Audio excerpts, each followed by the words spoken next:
welcome to this episode of Season 5 of the Dr. Tech Show, where myself, Pauline Roche, and Sweyn Hunter, and often guests, as we hope to have a guest today, talk about digital topics, including the world of online communications and digital inclusion, in a show which was the brainchild of digital storyteller, the late John Popham. So, Sweyn, how has the weather been this week where you are? Weather has been very mixed. We've had bright sunshine, breeziness, and lots of rain, which, when it falls during the night, is very helpful for gardens and farmers. But when it falls during the day at this time of year, we don't like it. Yeah, same here. I'm relying on my Alexa for weather forecasts, and I'm afraid letting me down. Always, I mean, in a good way, in that it's when she says it's going to rain, it hasn't rained, but plays havoc with my plans to dry clothes. Like, so I'm constantly running in and out, being afraid of I'll get rained on. But yeah, so far so good. So in Good, good, Birmingham, in the last few days, there's been tiny spots of rain, but mostly it's been lovely and sunny. And it's overcast now. It's got some grey clouds up there, but some white clouds and some blue sky as well. So I'm pleased to report that. that's good. So let's go into some dates. Okay, well, the first one we've chosen this week is, of course, June is here. It's Pride Month, and this is sometimes referred to as LGBT Pride Month. Um, and I've lost my place in the script as usual. It's a month-long LGBTQ Pride Month is a month-long observance dedicated to the celebration of LGBTQ Pride, commemorating the contributions of lesbian, gay, bisexual, transgender, and queer. That's the LGBTQ words, celebrating the contributions of the culture and community of those people. Pride Month is observed in June in most of the world. It can be celebrated in other months. I think New Zealand celebrates it in February, but usually it's in June in most of the world. And it coincides with the anniversary of the 1969 Stonewall riots, a series of gay liberation protests in the US. And following that and the first Pride marches, the number of LGBT groups rapidly increased, and the Pride movement spread across the United States and the world after a few years. And that's Pride Yeah, all in month. Birmingham there was a Pride weekend. It's usually the last weekend in May because it's a bank holiday. So always a very popular Yes, event, and I understand the streets were thronged again this year. We send our greetings, especially to our LGBTQ plus colleagues in the US who might be under some challenges at the moment with the indeed, current situation in the world. So indeed. we wish them well, and our friends in libraries who might be getting some challenges as well about books they're stocking. But yeah, Yeah, information is power. absolutely. And the next And one? the next one is a United Nations Day, and it is the United Nations International Day of Innocent Children Victims of Aggression, and that's on the 4th of June, which is Wednesday. Hmm. Um, and as we know, every day, children living in wars across the globe are facing unspeakable horrors, and they're not safe sleeping in their homes or playing outside, learning in school, or seeking medical care at hospitals. From killing and maiming, abduction and sexual violence, to attacks on education and health facilities, and the denial of humanitarian assistance that they desperately need, children are being caught in the crosshairs of warring parties at a staggering scale. A few figures from 2023. Um, 11,649 children were killed or maimed. 8,655 children were recruited or used as soldiers, and 4,356 were abducted. Um, 1,470 children were victims of sexual violence. I think that 5,205 incidents of denial of humanitarian access were recorded, and 1,650 incidents in schools and hospitals were recorded. And, we know that children in the most obvious places, Gaza, Ukraine, Yemen, Sudan, are in terrible situations. And we just have to hope that things can be done to improve situations there. Absolutely. And those are my dates. Thank you very much. And we do our part by sharing information so that people Indeed. can remain aware of what's going on in the world. So yeah, good. Thanks for those. So moving on, we come to an event about the UK National Data Library. And this we've heard bits about this. I think it was mentioned at Open Data Camp last year, and various other places where Sweyn and I tend to hang out. But there's a symposium about the data library coming up on the 9th of June, which is in a week's time, hosted by King's College London. And this half-day event is going to focus on the formative role of data in research, policy making, and innovation, bringing together researchers, policymakers, educators, and data professionals to discuss the significance, challenges, and opportunities associated with the National Data Library, which is a UK government initiative aimed to generate greater benefit from public data. Invited talks, according to the blurb, will delve into the limitations imposed by outdated infrastructure and systems, which can hinder effective data sharing and use, and discuss the role the National Data Library will play in updating this landscape.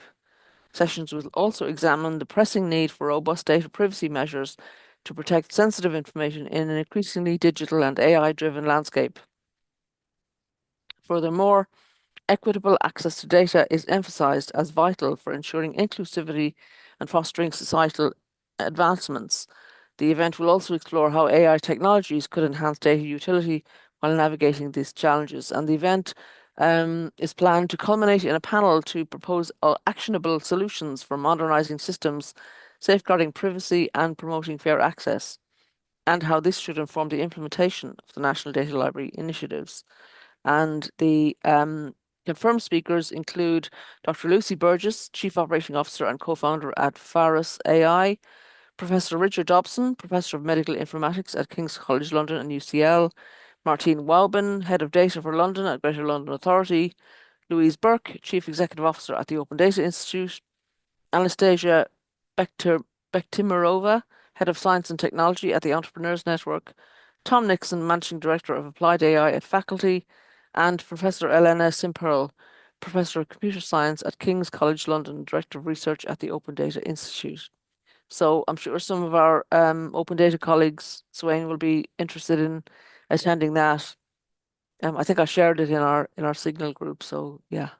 Yes, and interestingly, it is both in person and online, so it's a Yes, hybrid event, so anyone anywhere can take part I know how if they're much you free like on that that. day. Yes, Yes, always mention it when it's true. absolutely. Yeah, That's next Monday, it is. Yeah. from 1 till 5 p.m. Yeah, Hmm. so that's grand.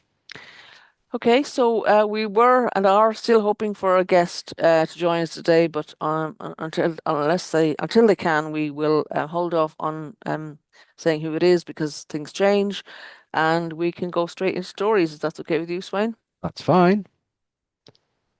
So this is one following on from a discussion we had with one of our recent guests, Jess Flack from Essex County Council, about Windows 10 support. And the headline is, this is from the Witch magazine. The headline is also the Witch website. Headline reads, Windows 10 is ending security support in October. 6 ways you can prepare. Written by Oliver Treblecock and Tom Morgan and published on the 5th of May 1925. And so it goes to, it's a quite long article, because which articles tend to give you quite a lot of detail. But they go into various ways in which you can prepare for the end of Windows 10 support. And scrolling down to the kind of the bulleted points about what where they what things you can look at. The options are upgrade to Windows 11 for free, buy a new computer, convert to Chrome OS Flex, upgrade outdated components, pay to extend your Windows 10 license for 1 year, or convert to Ubuntu. Other So versions of Linux are available. yes. So you found this one, Swain. What Yes, I thought it did you was anything strike you about it?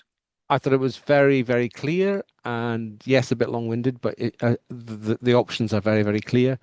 Um, and basically, for most people, the options will for most people, who have a laptop or a computer that can be upgraded, then the obvious thing to do is simply to upgrade to Windows 11.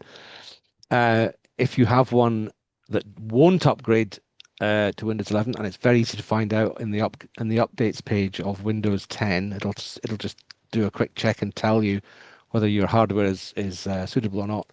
If for some reason your laptop can't upgrade to Windows 11, then if you can afford to, you probably should buy a new device. That's probably the easiest and most straightforward thing to do if you have the resources to do it.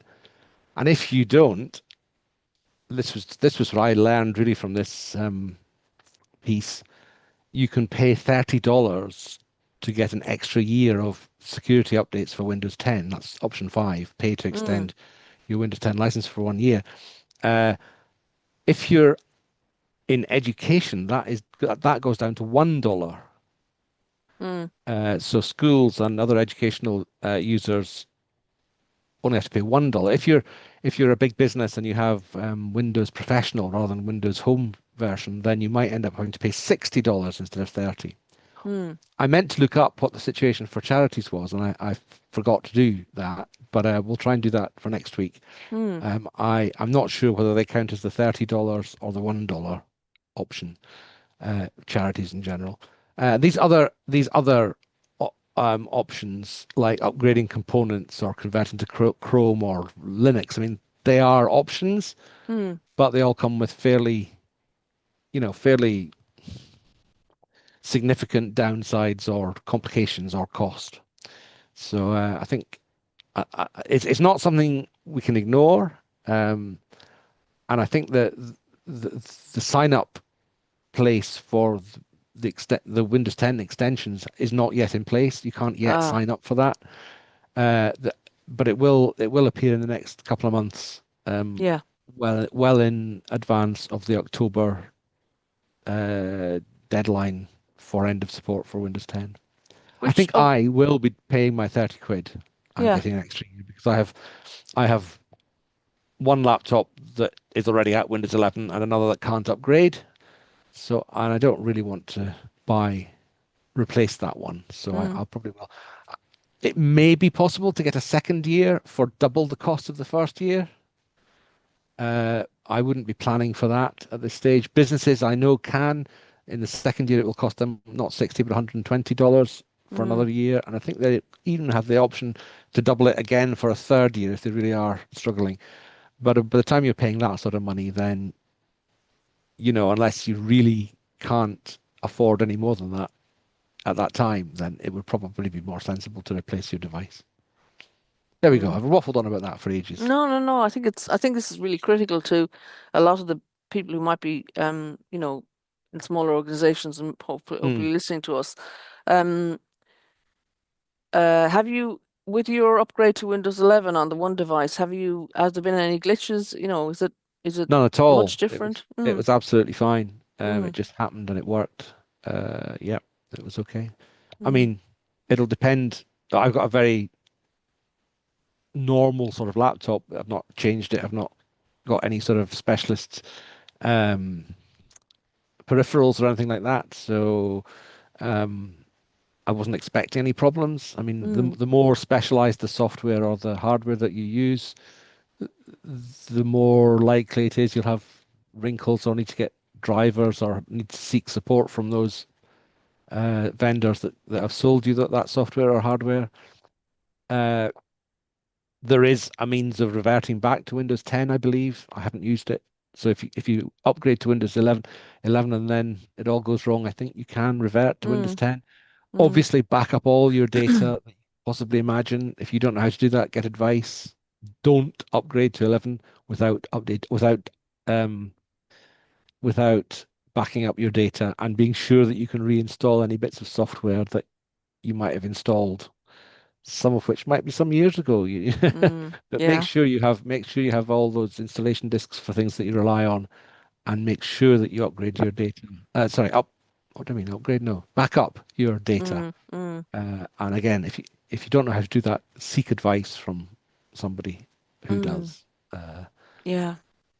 Yeah, because they And make it sound very simple and I haven't upgraded yet. I'm getting constant reminders and helpful, do it now instructions from Microsoft to upgrade, and I'm resisting. Um, Yes, I well, mean, there's no reason to do mm, it. There's no mm, absolute reason to do it before mm, October. yeah, However yeah, much Microsoft might want you to do it, you can ignore those messages. mm-hmm, Um, but you do need a plan about what you're going to do, whether you're going to extend Windows 10 or whether you're going to upgrade to 11 or whether you're going to get a new device. You do need a yeah, plan yeah, that starts on the 1st of November mm. or that is done in place by the 1st of November. Yeah. They're presenting conversion to Chrome OS or conversion to Ubuntu as options. Of those two, which would you say would be the easier? Horses for courses. It really depends what you Hmm. want to do. It's not a question so much of which is easier, but of what you get at the end of the process. Um, I think it says in the article, upgrading to converting to Chrome OS will give you a perfectly serviceable internet browsing, email sending, um, social media browsing device, but it won't run any special, well, in any Microsoft software such as Word or Excel even, and anything that's a particular piece of software that you've bought or that you've written or whatever, you would have to check whether or not it would run under Chrome. Um, Converting to Linux, which the particular version of Linux that they're suggesting is Ubuntu, is probably more complicated, but you do get a more functional device probably. But again, there's all sorts of issues with Windows software, including the main Office applications. But it really depends. If you don't understand what those two options mean, but you think that you should be considering them, again, get advice. Mm, mm. Um, But a Chrome one thing I think I know about Chrome OS Flex is that it's only available when you've got Wi-Fi or broadband. It doesn't yes, work yes, offline. So that's yes, that's probably true. one thing to Yes, consider. Yeah. yes, yes. Mm, I would expect everything Google to work in Chrome OS, yeah. and that everything else may or may not work. Yeah. Yeah. Yeah. Well, we will keep monitoring the situation, and if we hear of any more ways in which people can prepare, we will bring them to you because Mm. it is going to matter to everybody really. Yep. And maybe I'll run one of my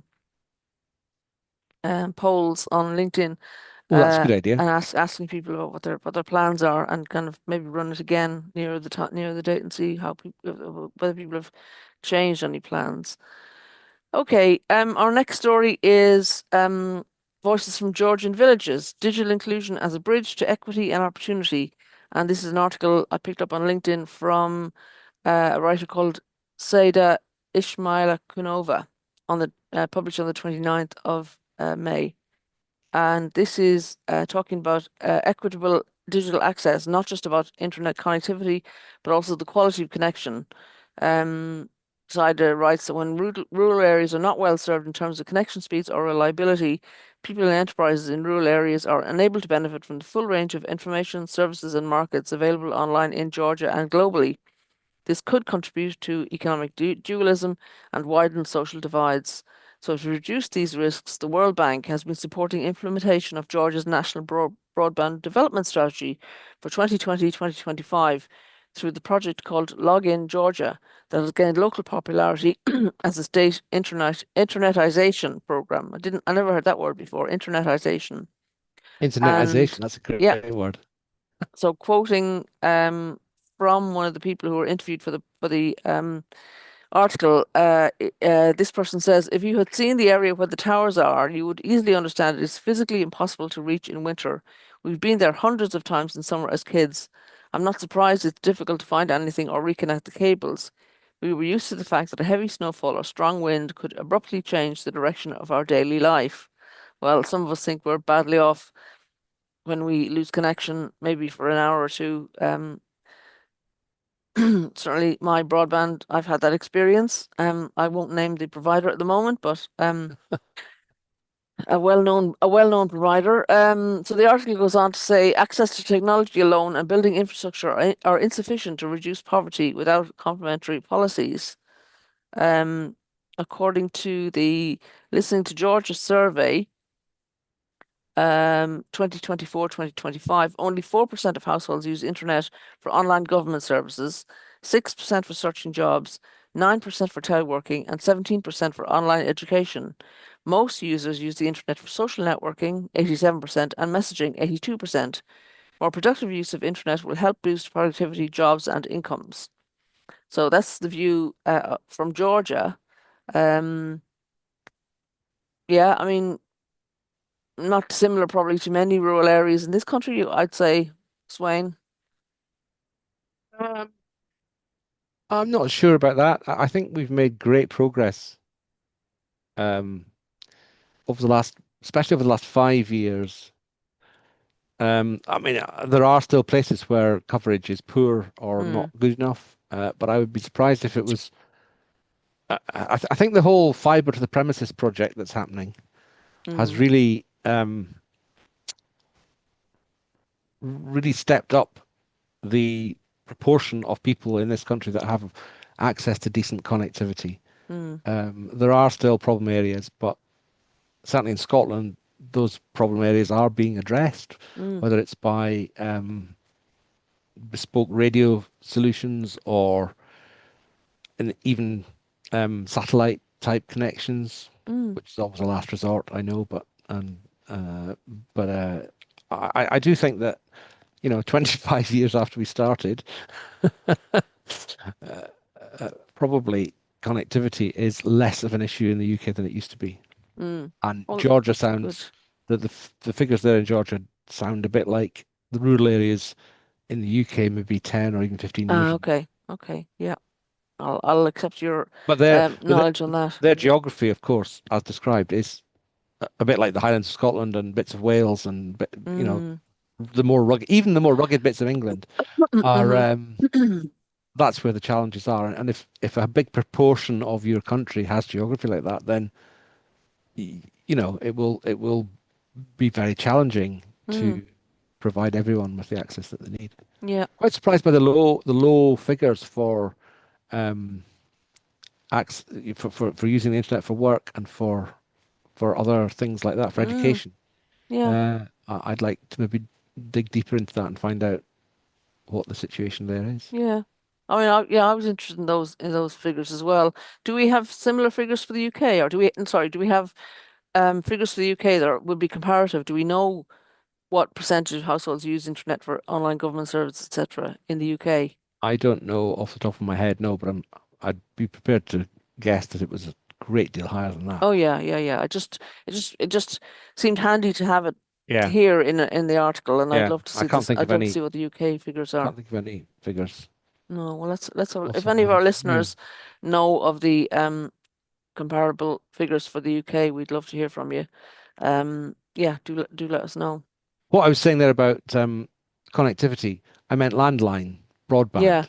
yeah, Um, there's a whole other question about whether people have a landline to get broadband in that way, mm, and whether or not they rely on mobile broadband or broadband through their 4G or 5G device, whether they've got that device, whether they can afford the connection and all of that stuff. mm, Um, what I was saying before, I just meant that the actual physical technical ability to connect places using landlines in the UK, I think has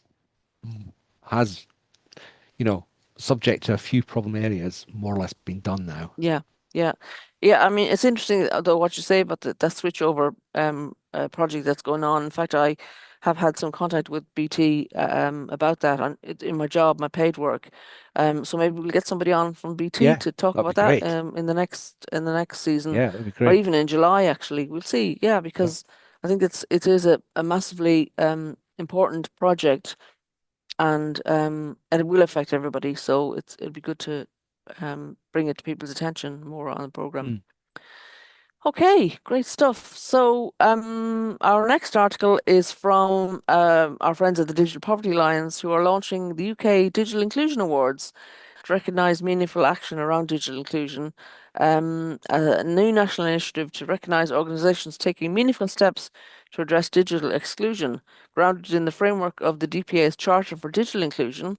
And this will highlight impactful work delivered over the past year across 5 core areas: raising awareness, accessible services, device donation, digital skills development, and partnerships for impact. And the awards will be open to all new and existing charter signatories, and they will recognise initiatives that demonstrate clear progress and sustained commitment to digital inclusion. Organisations may apply for up to 3 categories, each aligned with the areas of the charter where they have made the strongest contribution. Winners will be announced at the DPA's End Digital Poverty Day gala reception, which again will be this year will be on 12th of September. It's a Friday this year, offering national recognition to organisations whose work is helping to shape a more equitable digital future. I wonder if the Dr. Tech Show would be eligible for applying to become a charter No, signatory. no, I don't think we've signed the charter, have we? No, we And we're haven't, not an but we organization maybe as such, so maybe new. we're We're new. No, we're not. I know maybe we it's a can be bit. independent reporters on the whole Maybe, yes. process. Well, we certainly would report on it. Actually, Elizabeth Anderson from DPA is due to join us at some stage over the next during this Hmm. season, so maybe we'll ask her for more about that. But I certainly think looking at the 5 core areas, we've certainly done raising awareness, Hmm. digital skills development, maybe a little Hmm, bit. maybe. I think the awareness one though would be our main Hmm. area of work. Maybe. So Yeah. yeah. Yeah. There Good. aren't there Good. aren't a huge number of signatories of the charter as yet. If you look on the DPA website on the page about the charter, but the company I work Right. for has applied, so I know there will be others whose logos are not yet on the page who will be members. Yeah. So it'd This be good might to encourage encourage that. some Yeah, who are not quite getting around to signing the charter to actually do so. yeah, That would be that would be hopeful if it did. that would be good. That would be good. Yeah. I like it. I like an award. I like to know they're out there and to promote them to other people. And we've tried to entered for awards ourselves with the Hmm. program. So yeah, Yes. if you're thinking about it, do apply. It would apply to you. So moving on, our next article is entitled is again from Digital Poverty Alliance actually entitled "Disconnect Britain: The Hidden Gaps in Local Digital Support," and this is looking at more than 470 libraries, councils, schools, charities, and community centres across regions, including Dundee, Aberystwyth, Enniskillen, Portsmouth, Kidderminster, Easington, Wrexham, and Plymouth. The study that the DPA has done has found that just 50 could readily provide information on digital inclusion services. The article goes on to say that gap is more than statistical, it is structural. In towns like Easington and Plymouth, the absence of publicly visible support, whether for affordable connectivity, essential devices, or digital skills, speaks to a deeper neglect. The infrastructure for inclusion simply is not there, or worse, it is there, but invisible to the people who need it most. So, this research calls for a new coordinated approach, one that bridges national policy with frontline delivery, and recommends that schools assess the extent of digital poverty among students and implement one-to-one device access through budget allocations or donation programs. Frontline services, including libraries, are equipped and trained to signpost support options effectively, and that local authorities work alongside charities to design accessible, visible support pathways tailored to community needs. Yes, well, we certainly agree with that as well. The lack of visible support is the thing. There are loads of um, small groups who are members of the Good Things Foundation Digital Inclusion Hub Network, National Digital Inclusion Network, who aren't that visible, aren't that well. There's Yeah. no there is a map. The Good Things Foundation does have a map Yeah. on their website, but there isn't a local, signposting or visible, very visible signage showing digital inclusion spaces. So people have their work cut out. And I know that in Birmingham, for example, the city council is keen to, for example, warm welcome spaces to be more to offer more digital inclusion services to the people who use Mm. those spaces. but those spaces weren't necessarily set up to be digital inclusion hubs. So, there's some work to be done there. Mm. Libraries, as we know, sadly, lots of them are being closed.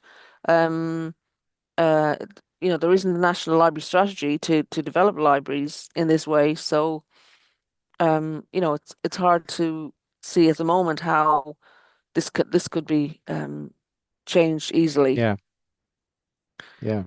Um, Interesting to get some actual data from real local areas, though, to mm, kind of work with.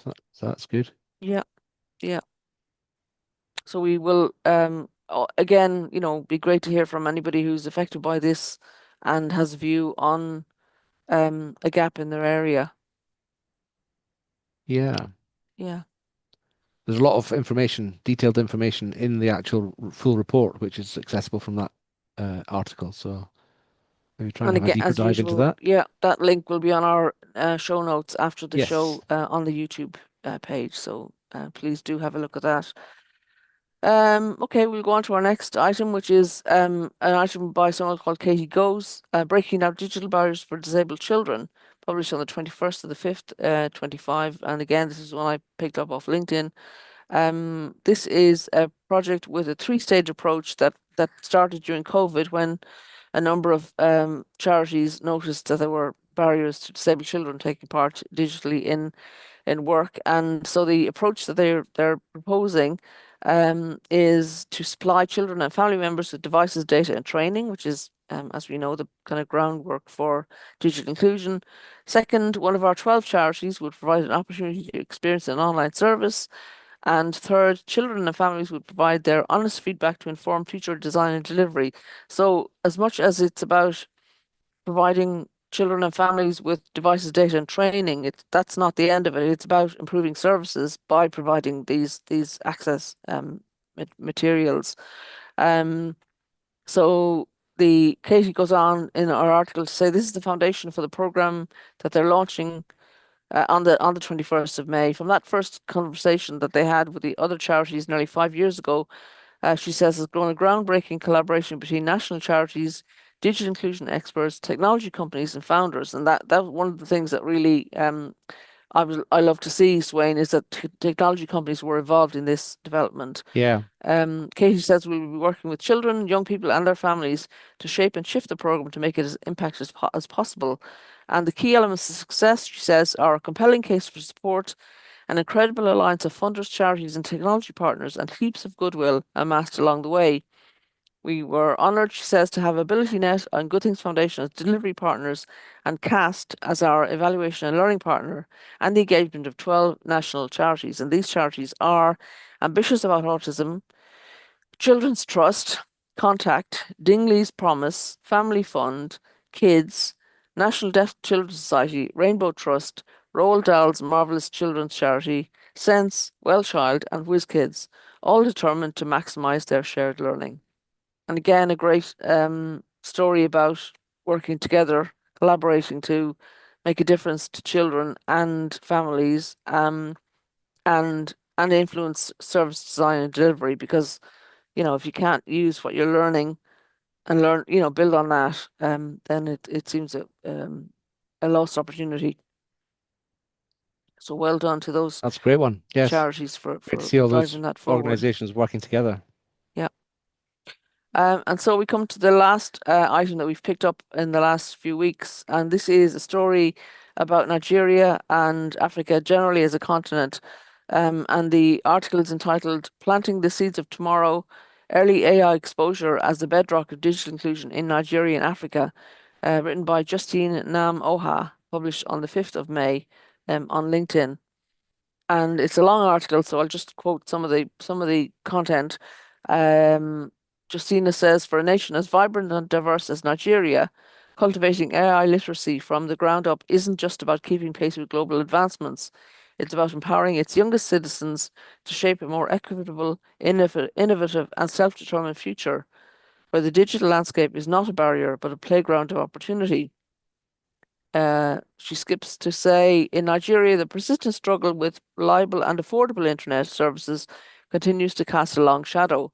This lack of access isn't merely an inconvenience, It exacerbates existing inequalities by restricting opportunities in vital sectors such as education, healthcare, and the economy.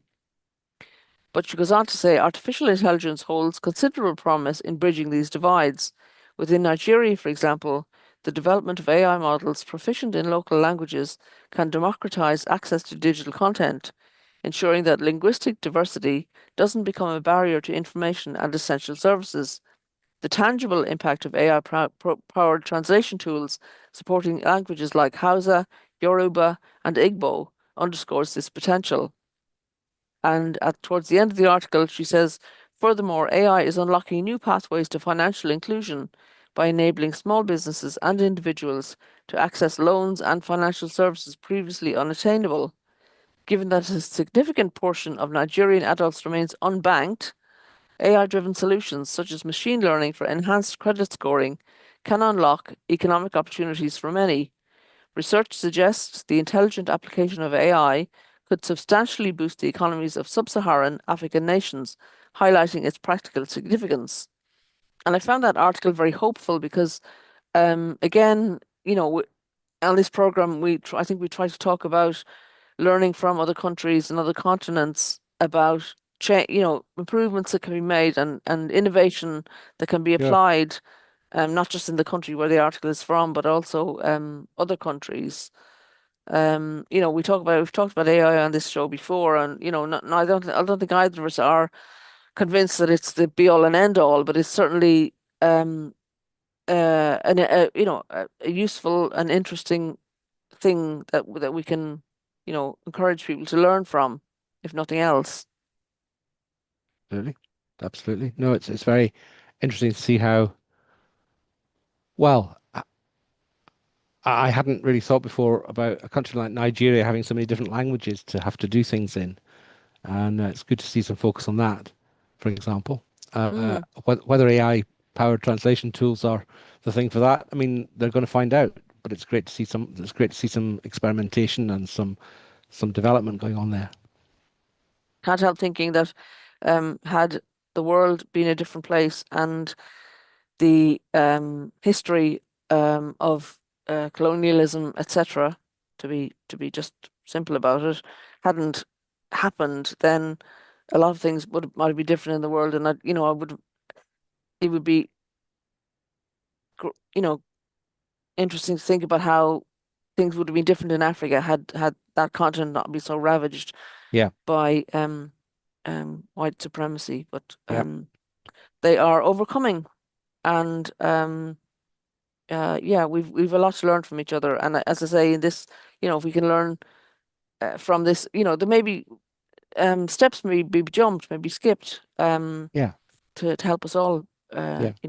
improve and learn, keep pace with global advancements. So, I remember when I was younger and heard about people in Australia learning at a distance. They'd be based on farms out in the middle of nowhere, um, so to speak, and have radio communication with education, so they could Yes, continue their learning.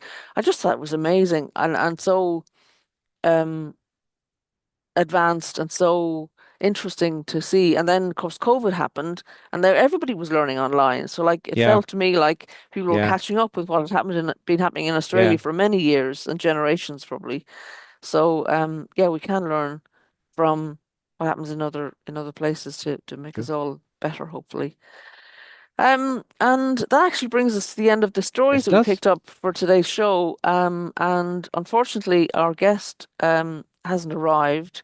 So I think we'll just have to assume that there was a breakdown in communication somewhere. Yes, maybe it's a time zone Um, thing. Who knows? Maybe, yeah, it could be because our guest was joining us from Australia, and hopefully, if they can't join us today, as seems probable, we will invite them to join us at another Absolutely, time. absolutely. So I So, think we're going to finish early today, Swayn. We'll indeed, that's fine. get an early break. So thank you Indeed, everybody for listening to us, and I hope you enjoyed the show. If you like anything you hear, there will be show notes as on the YouTube channel after the show, and If you or somebody else you think would make a great guest for the show, we'd love to hear from you. We're always looking for new people to join us. We have some more guests lined up for the rest of June. As regards dates, we will be on air, all being well, again next Monday, the 9th. We won't be on air on the 16th because I'm going to a funeral. And then 23rd and 30th, we also have guests scheduled. So hopefully you can join us for part of the rest of the season, and we look forward to being in touch with you. Thank you very much. Okay, have a great week, everybody. Bye bye now. Bye bye.